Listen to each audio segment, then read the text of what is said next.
Our ancestors in the 20th century handed us a gift of roughly 30 extra years of life. What we did with these years was to tack them all on at the end of life. So we get 30 extra years of life, and the only stage in life that got longer was old age. And it's not working for people. It's not working well at all. We need to rewrite that script. And that's what the new map of life is about.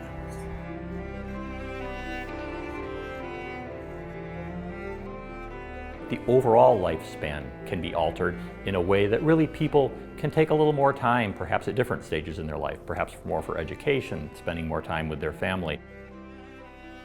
We can perhaps reduce some of the pinch points in life where we're trying to wrestle with jobs, our own self, relationships, children, parents.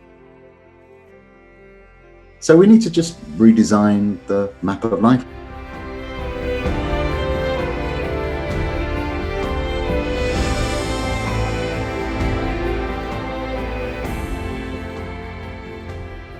When we begin to imagine a world where we have more time, it turns out that more time can solve some of the biggest problems that we face today.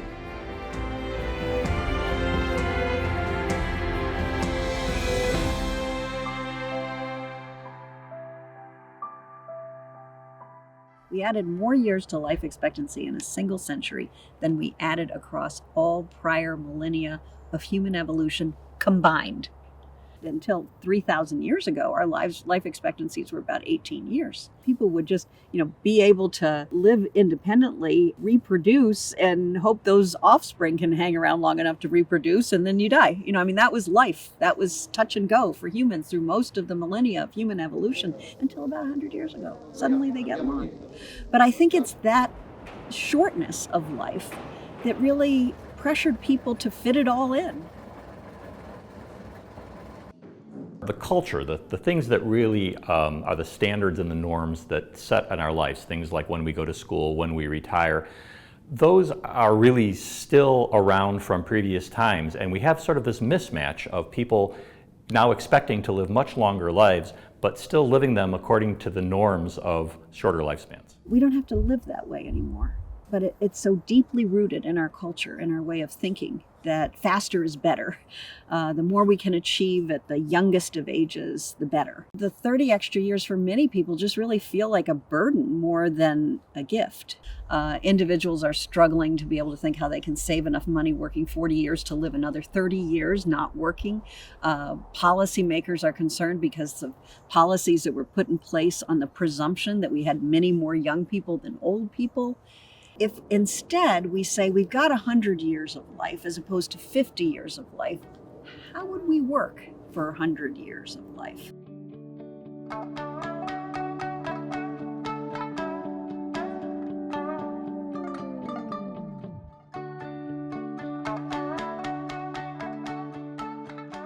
We really have taken on a project of saying, if we started with a white sheet of paper and we made the assumption that the vast majority of people are going to live to be 100 years old, what things would we change about the way we live in order to take advantage of that full 100 years?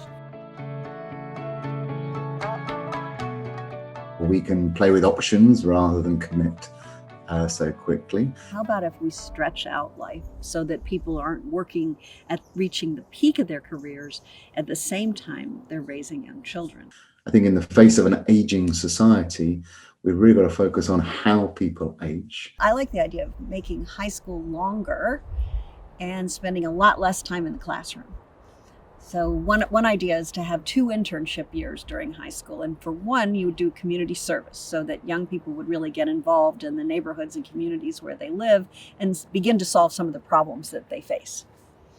And then my idea also is to have another year where you work and make some money for later in your life. But also, if people in high school went to work for a year, they would get a sense of what life is like when you're not in high school.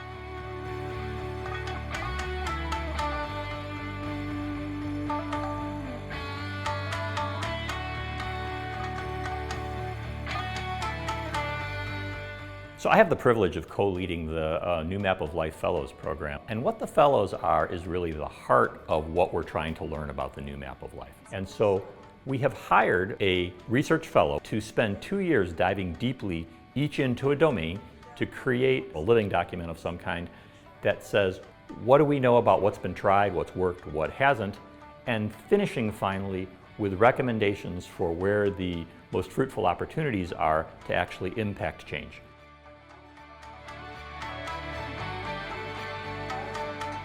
If we could make even relatively modest changes in a number of different areas of life, make elementary school a little bit longer, make work 4 days a week, you'd make some of those changes and you find that people are living higher quality lives and productivity is going up and people are happier, and you've reduced incarceration, you've reduced mental health problems, you've reduced physical illness.